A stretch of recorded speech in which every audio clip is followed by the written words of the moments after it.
It's my pleasure now to welcome Louisiana Sports Hall of Famer Drew Brees. And Drew, I know you really wish you could be here tonight, but you can't. But first of all, congratulations on a tremendous award. Thank you very much. Yeah, we had a family vacation planned for Japan, so we're in Japan for 2 weeks. So I apologize, I could not be there, but tremendous honor. I'm extremely honored. Thank you. Speaking of your family, you know, we see images and we kind of feel like in a weird way they're going to be that way forever. And one of the images of you is holding up your son, Balin, who is your oldest. Now you have 4 children, 3 boys and a girl. And how is that part of your life right now, spending more time with them and making trips like that? It's the best. Towards the end of my career with football, one of the great things about it was the fact that my kids were getting to that age where they understood what Dad did, and they could be a part of it. So countless moments throughout the week where I had a chance to bring my boys into the locker room.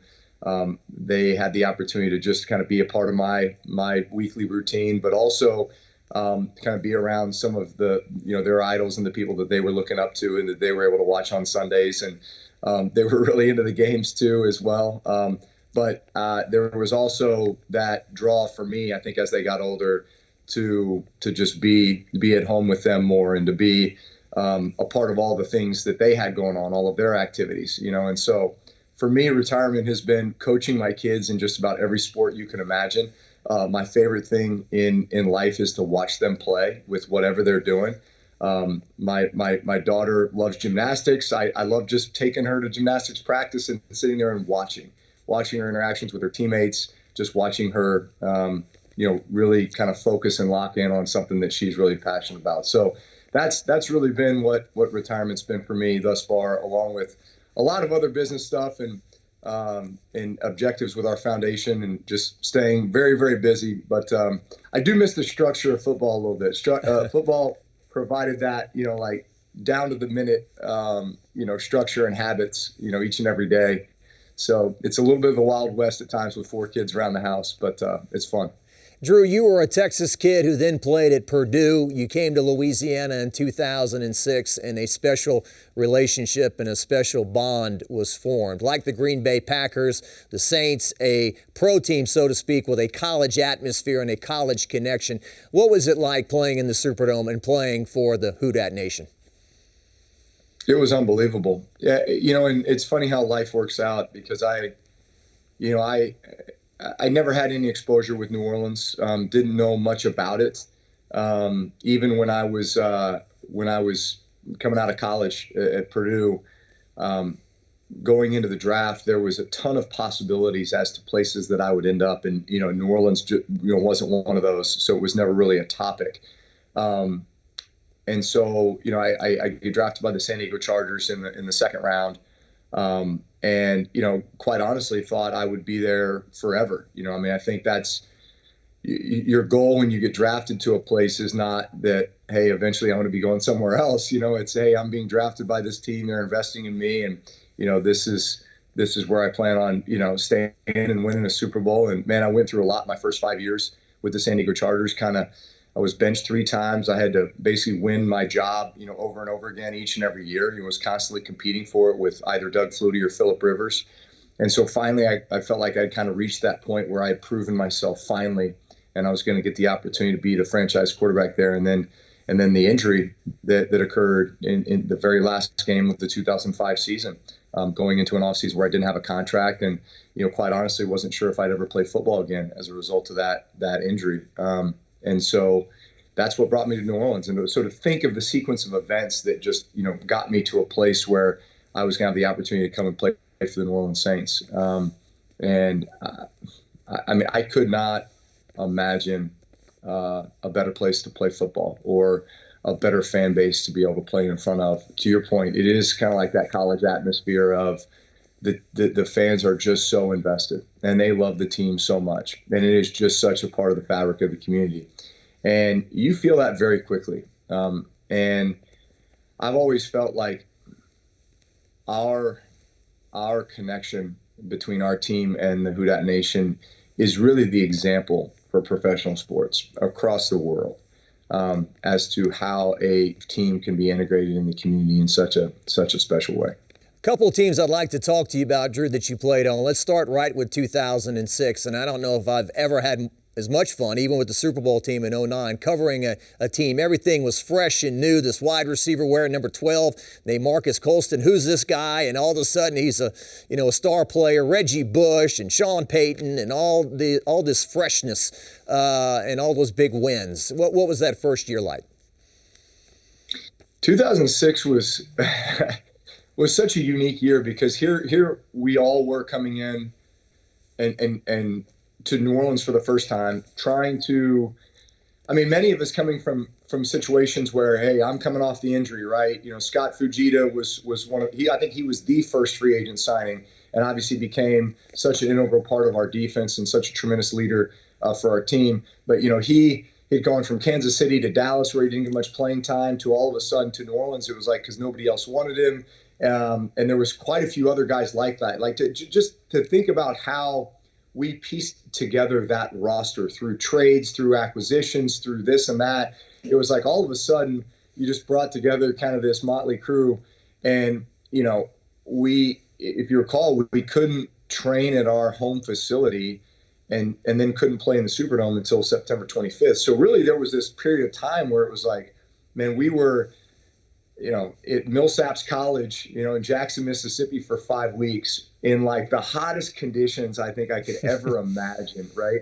In fact, one of our coaches, Joe Vitt, coined that group the Junction Boys, right? If you remember the Bear Bryant, Texas A&M movie, where he just kind of destroys this team, in order to build them back up. And that's kind of the way that guys felt, right? And you've got some of these rookies in like Marcus Colston, 7th round pick from Hofstra, that you have no idea what to expect. Zach Strief was the other 7th round pick out of Northwestern. So where are your expectations for these guys? I don't know. They end up becoming phenomenal players and integral parts of our team for many, many years, for decades.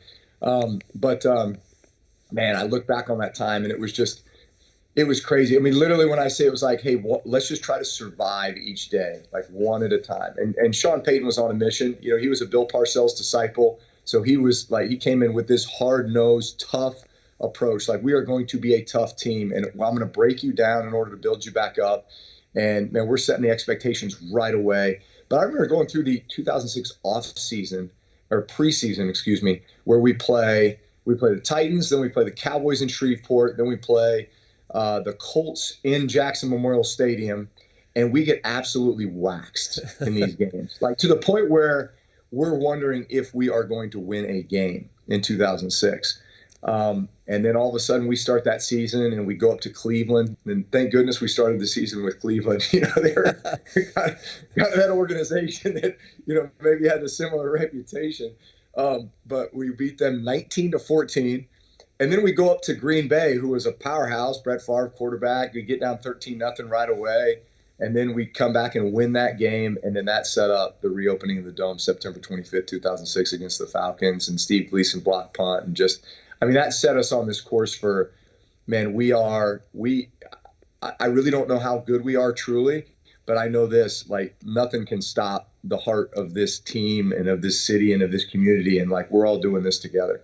One win from the Super Bowl, and I think Troy Aikman before the year said this is one of the worst teams I've ever seen. They're going to be like 2-14 or something in NFC Championship game. What a fun year. All right, here's a tough question for you, Drew. So 2009, you win the Super Bowl, but I've had multiple people that played on 2009 and 2011 say 2011 was a better team. Sean Payton kind of poo-pooed that, said no, one team won the Super Bowl, one team didn't. Who was better? Because that 2011 team was pretty salty. Well, the 2009 team, from the start of the season, again, we hadn't won a Super Bowl yet, right? We hadn't made it to the promised land, so to speak. We had gotten close in 06. 07 and 08 were somewhat disappointing, but I think honestly it was just a bit of a reality check. Like, we weren't as good as we thought we were. 06, we were willed to get to that NFC Championship game by our community. 07, 08 was reality check. Okay, we're not as good as we think we are. We need to improve. We need to go make some acquisitions to kind of fill some voids. Going into the 09 season, we knew we were going to win the Super Bowl. We just, none of us had ever done it.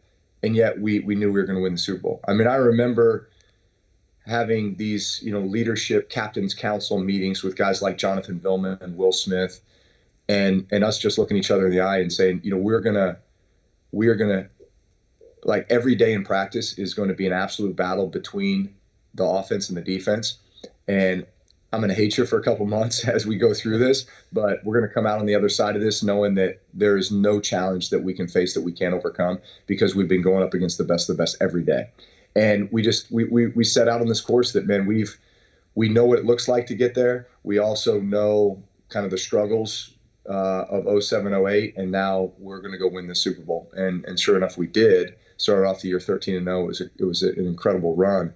The 2011 team, when I look at just the roster man for man, and I look at the numbers that we were putting up, it's unprecedented.